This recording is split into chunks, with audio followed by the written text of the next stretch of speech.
Assalamu alaikum, welcome back to my channel. This is Niqabi Girl. I hope you all are doing fine. Today we are going to react on Shaykh Usman's another video, which is going to be very inspiring because of the reason that it's the life-changing story of Shaykh Usman. He was previously interested in Christianity that most of the people know, and then he reverted to Islam.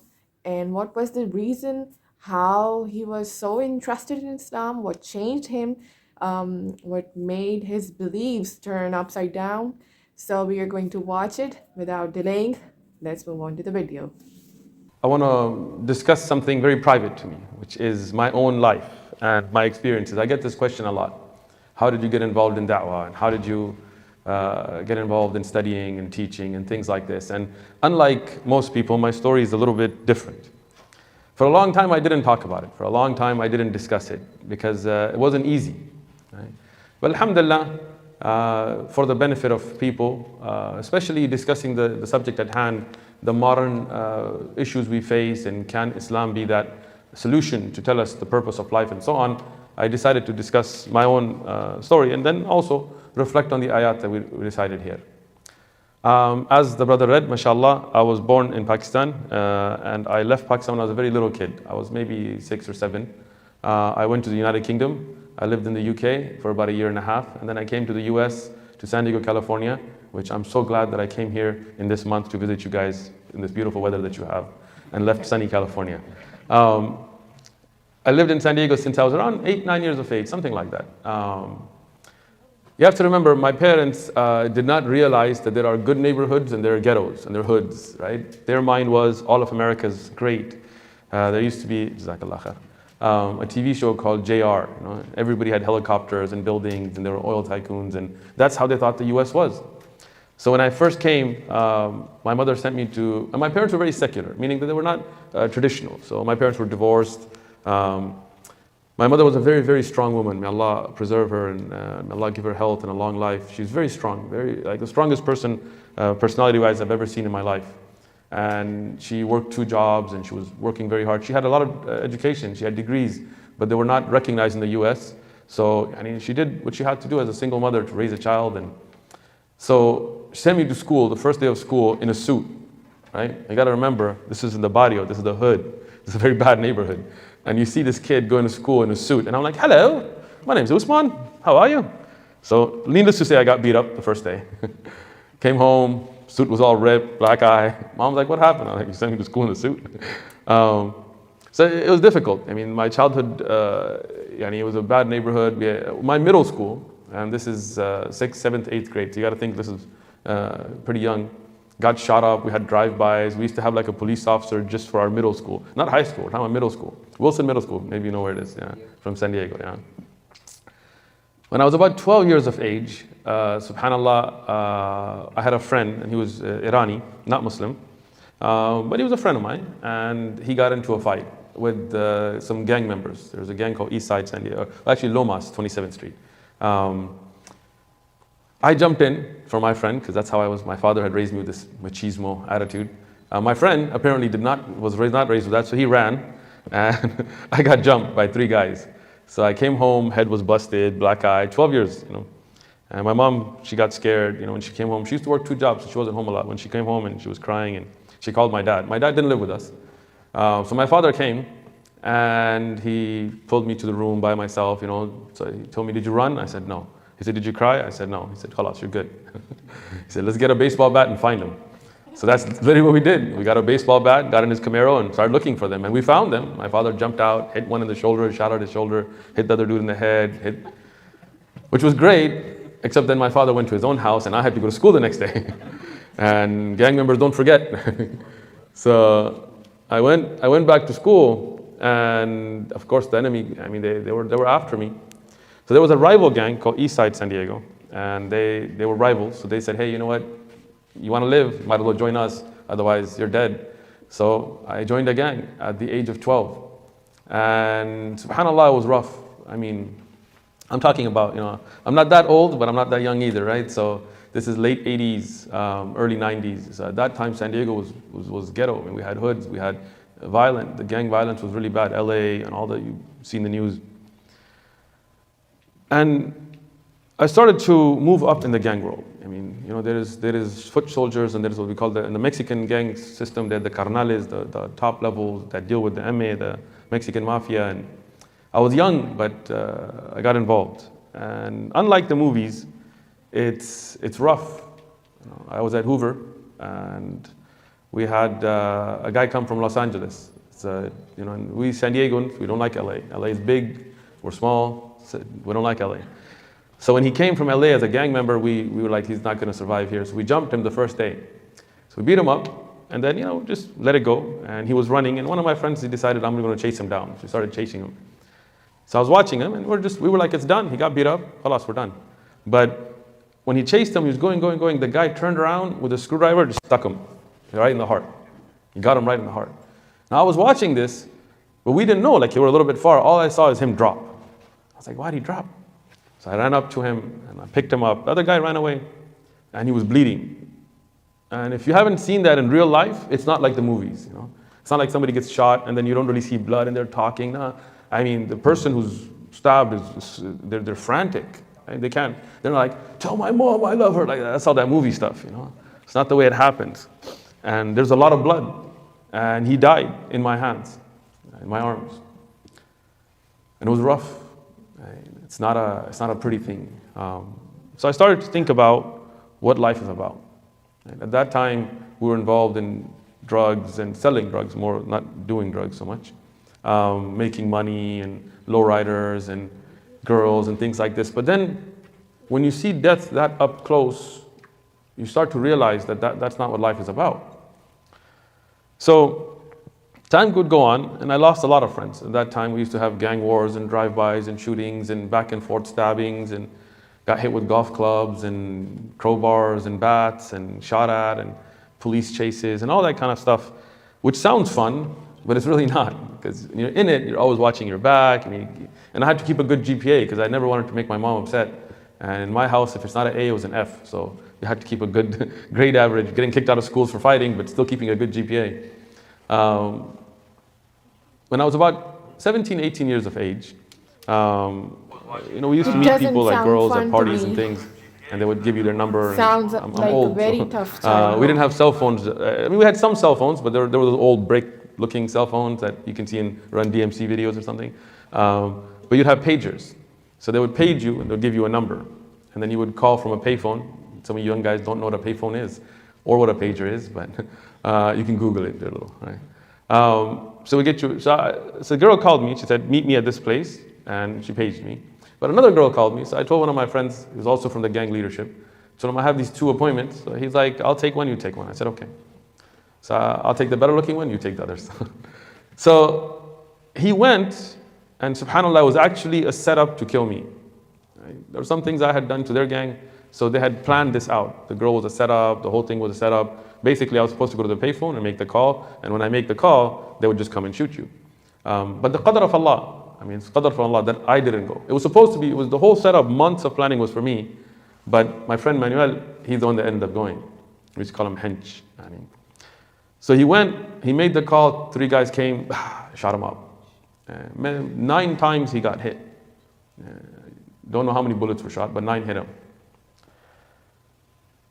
When I got the news, I was shocked, because this is somebody that I grew up with.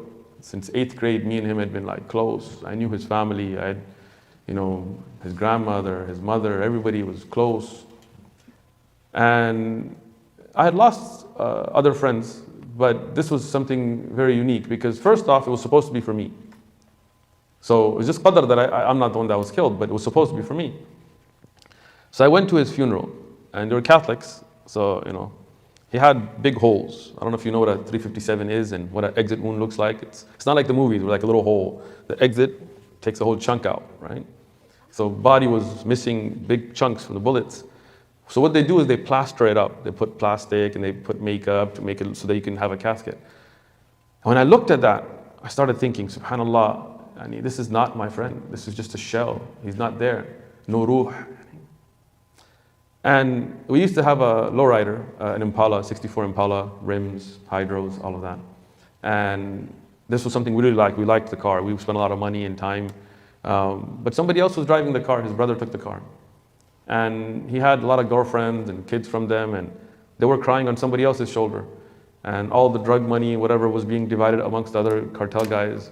When I went to his house that day, his parents were crying, I was sitting with his mom, but his brothers were already fighting over his clothes. Like, this watch, that's mine, or this jacket, this is mine. So I started thinking, like everything we worked for, like what we killed for, what we got shots for, what we broke laws for, everything that we did was to make money, have fame, have cars and guns. But when he was buried, none of that went with him. Like, if that's what life's about, then life's useless because you don't take any of it with you, right? So I thought life can't be about that. There's got to be more to life. When I was growing up, none of my friends I didn't have any Muslim friends. So all my friends were Catholics and Christians, and my family was very secular. So I used to go to church with them, and they used to have Bible studies, and I would be in the Bible studies with them. So I knew about Christianity, I knew about Catholicism, I had been to Christian Bible studies, I had been to Catholic, we used to call quinceañeras, and parties that they have at the Catholic Church and so on. So I decided to go on a soul searching, I guess you could say, mission. I wanted to know, but I didn't even look at Islam at first, because my family was somewhat Muslim and things. So I was like, no, I want to know about others. So I went to every kind of church you can think of: synagogues, kingdom halls, Mormon temples, Southern Baptist churches, Catholic churches, Lutheran churches, churches where they would be handling snakes and stuff, like crazy stuff, But I went to all of that. Hindu temples, I went to Hare Krishnas, which were really confused. I went to a synagogue. I said, I want to learn. They were like, nah, don't. All right, fine. And I had Bibles, and I started to read, and I didn't have a Quran, but I had Bibles. But everywhere I went, I didn't get the answers. Right? I used to go to church, and they would tell me that Adam ate from a tree. They said it was an apple. Okay. And every child is born with sin because Adam ate from the apple. Right? That didn't make sense. I mean, think about it, right? Like, let's say, may Allah protect your father, but let's say your father killed somebody, right? Just an example, right? Which court of law would think it's just that you and your children and their children and their children all go to jail for his sin? Like, nobody believes that, right? Like, it wouldn't make sense. Like, if his dad kills somebody, then he goes to jail, not the kids, not their kids and their kids. That doesn't make sense. It didn't make sense. All right, how do you get rid of the sin? How do you get rid of the original sin? Well, from the sacrifice of Jesus. Oh, wait. So I was like, okay. So I remember I was talking to this pastor. I told him, let me put it in terms I understand. I'm from the hood, from the barrio. So let's say you go into a store and you steal something, like a piece of candy. Adam, taking from the tree. You shouldn't have taken it. You should have paid for it, but you stole it. And then you go back to the owner of the store and you say, look, I'm sorry, I shouldn't have done it. I want to make up for it. Adam repenting, right? And the store owner, in this Christian scenario being God, right, tells you the way you can make a, if you don't, you and your children and their children and their children, every generation is going to go to jail. But I'll tell you what, I have a son who is me, but he's also my son, which again doesn't make any sense. But I have a son, and he's a perfect kid, like 4.0, never talks back, never got in trouble, perfect. If you torture and kill him, then we're even. What? How does that make any sense? Like, wouldn't killing the Son of God be a bigger sin on humanity than eating from a tree? Right? So I was like, this makes no sense. And their answer was, get out. Too many questions, get out. We had this preacher, he would tell us, you can't go to heaven without Jesus. He's the stamp on the letter. You put a letter without a stamp, it doesn't go anywhere. What about people before Jesus? Get out. So after being kicked out of many, many, many churches, subhanAllah, I had some brothers visit me, and they were from Peshawar, which is where I'm from, but I didn't really connect because I wasn't raised there. I was raised very different. They speak a language called Pashto, which I speak now, but at that time I wasn't fluent in, spoke a little bit. And they invited me to the masjid, and I thought, let me try this out. So I went to the masjid. Allah chose him for his purpose, for the purpose of Dawah. And they would give me answers, and the answers made sense, right? And this is very important for us. Every human being, man, woman, child, Muslim, Christian, Catholic, doesn't matter. In their life, they have to ask themselves, why am I here? What's the purpose of my existence? And if the answer is, I'm here to make money, I'm here to build houses, I'm here to gain properties, to be famous, to be this, to be that, then life is useless. Because all of that gets left behind. Right? Life is a memory then. Right? Allah subhanahu wa ta'ala, He tells us in Surah Mulk, الَّذِي خَلَقَ الْمَوْتَ وَالْحَيَاةَ لِيَبْلُوَكُمْ أَيُّكُمْ أَحْسَنُ عَمَلًا. You live first or die first? You die first. You die first? Yes. Ajib, mashallah. Allah says in Surah Al-Mulk. But in Surah Mulk, you only have death and life. Right? In the tafsir of this ayah, as Ibn Kathir and Tabari and others have put, الَّذِي خَلَقَ الْمَوْتِ معنى الموت حياة الدنيا والحياة حياة الآخرة. لماذا؟ المقصود في حياة الدنيا موت والحياة الآخرة أبدا. In the tafsir of this ayah, the ulama have explained that the one who created death here refers to the worldly life. Because this worldly life was meant for death. Nobody's going to make it out of this world alive. It's terminal. So that's why this life in the Quran is called death. Because everybody will die. But the life of the hereafter is called hayat. Because that life is without death. There's no death in the akhirah. And this is why Allah subhanahu wa ta'ala created this. The dunya life for death and the hereafter for living forever. And see which one of us during this test, that is this, our life in this dunya is a test. How many of you go to school? MashaAllah, you better be going to school at this age. Sisters don't go to school? Yes. You guys just don't think I don't notice, huh? How many of you take tests in school? During that test, it's stressful, right? Usually they're timed, right?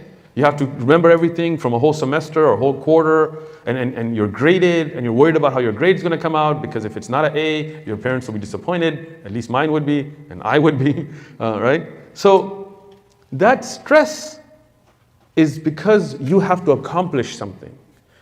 How many of you during the test think, let me go play my Xbox? Don't lie, right?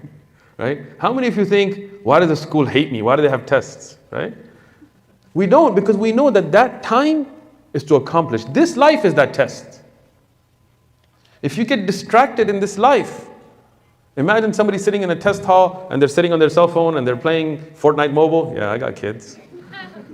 Right? You like that one, right? You got Fortnite Mobile, don't you?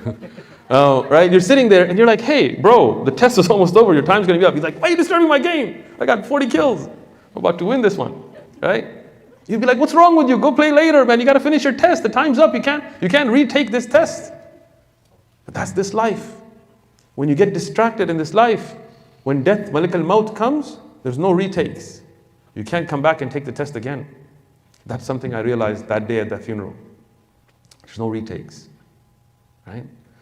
So I started to study Quran. I started to study with the brothers, and alhamdulillah, I chose Islam.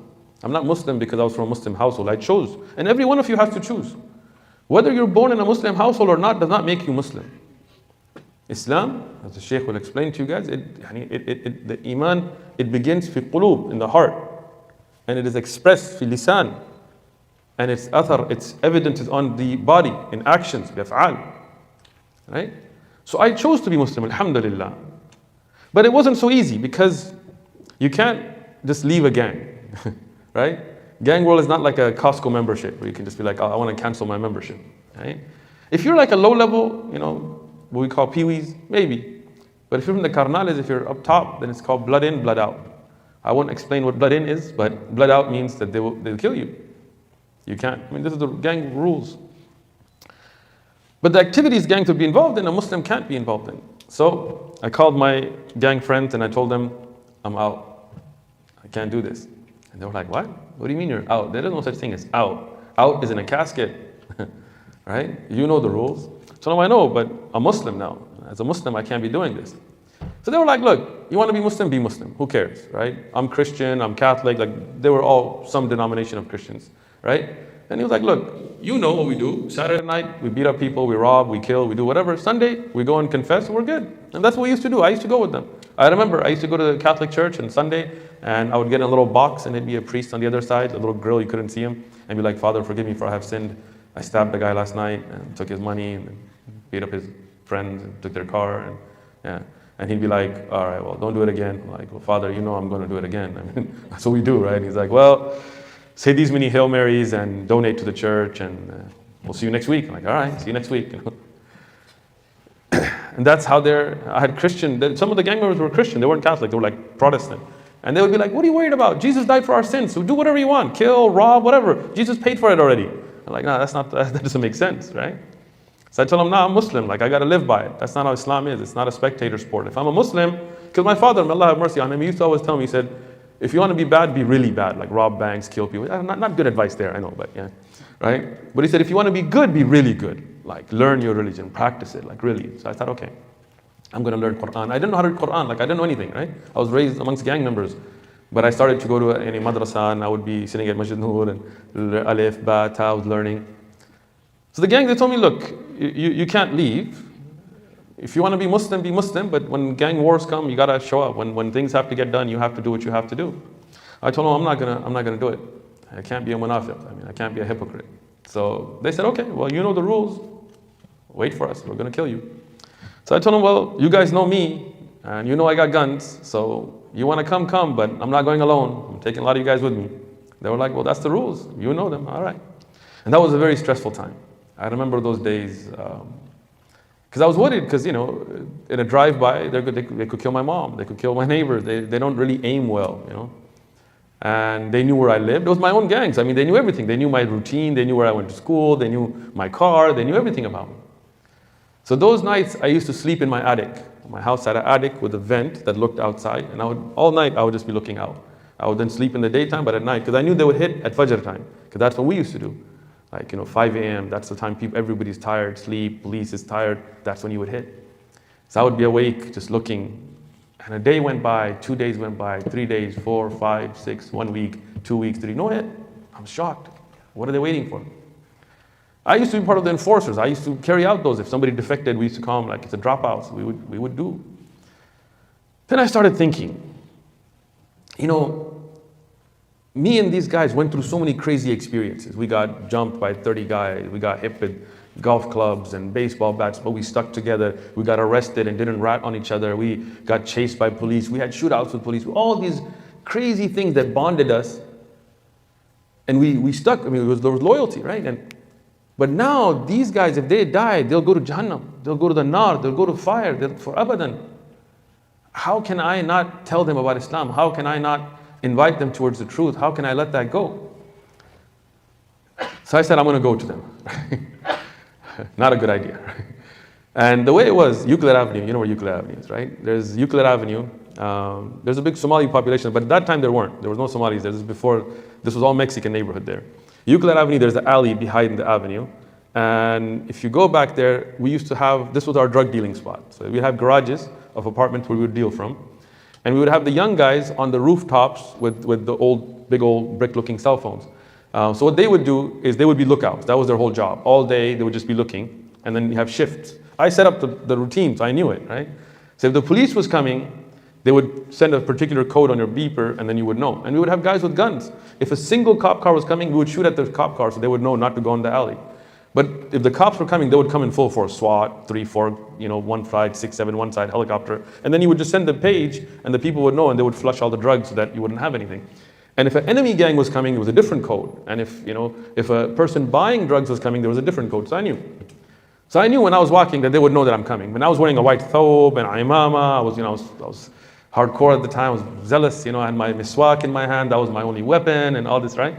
I don't know what code they must have sent. They must have been confused. Like, we don't know what the hell this is, right? But when I walked up in the alley, at first they didn't recognize me. Because, and at that time, this is before 9/11. People didn't know what Muslims were. They're probably like, I don't know what the hell that guy's wearing a dress or something, right? When I got close and they recognized me, they were like, what are you doing here? Like, you must be crazy. Because we were just talking about how to kill you and whether to kill you and when to kill you, and you are in our hood. This is the alley. You will not make it out of here alive. There's no way you're walking out of here. And I told them, well, we'll talk about that. Worry about that later. But let me just tell you about Islam. They were like, what? Let me just tell you about what I believe. Like, okay, tell us. So I started telling about Tawheed and about the miracles of the Quran and the miracles of Prophet ﷺ.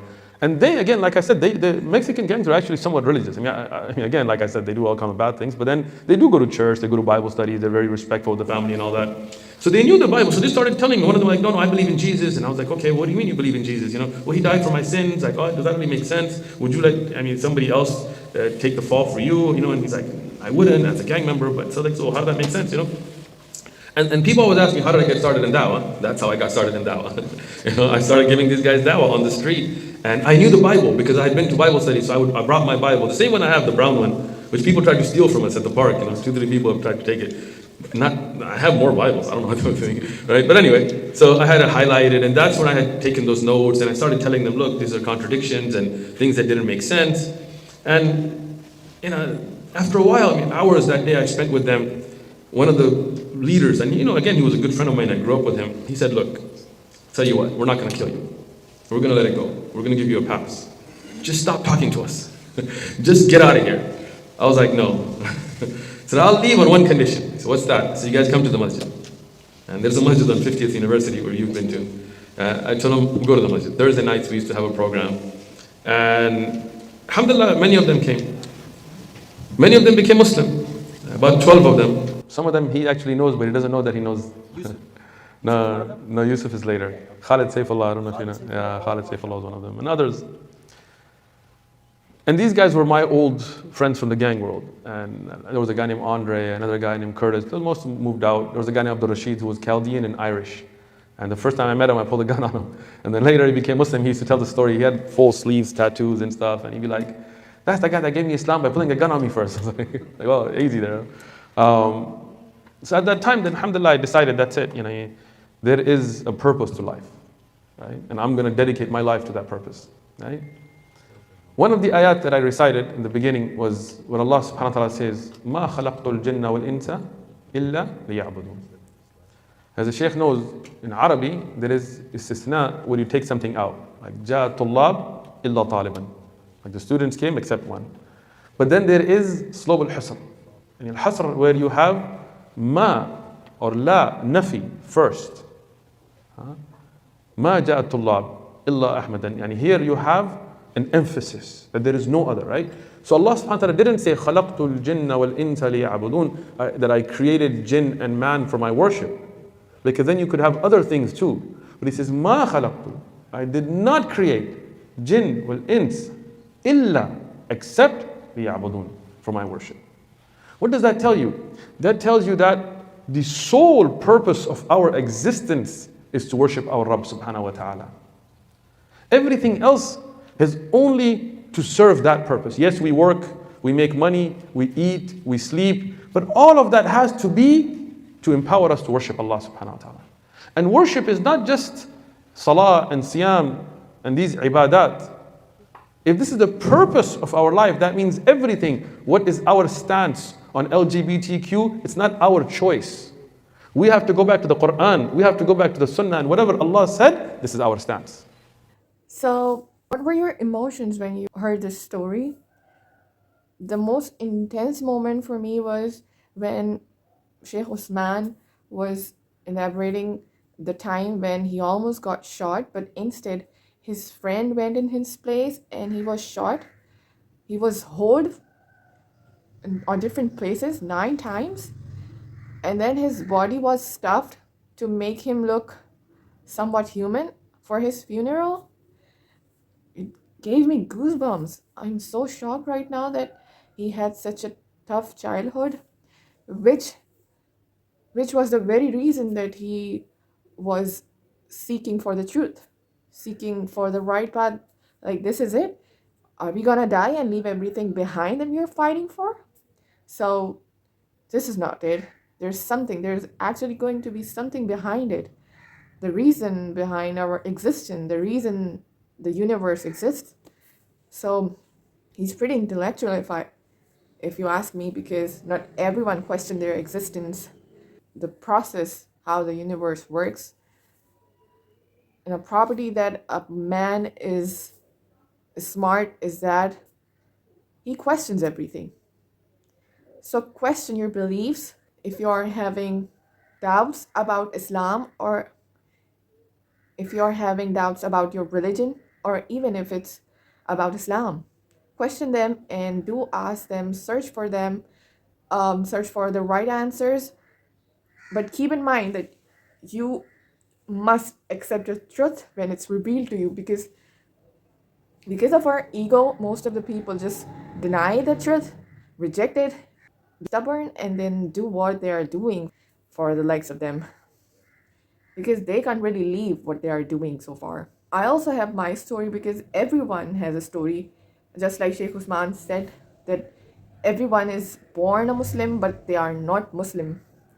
At some point in life, they deviate from the path, the purpose of worshipping Allah, they deviate from it and are inspired by the world, by the glitters of the world.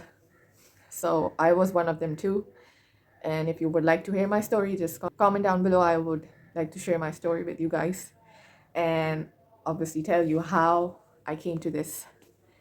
So this is it for today. If you like this video, give it a big thumbs up and do subscribe to my channel, and see you in another video. This is Niqabi Girl. Assalamu alaikum warahmatullah.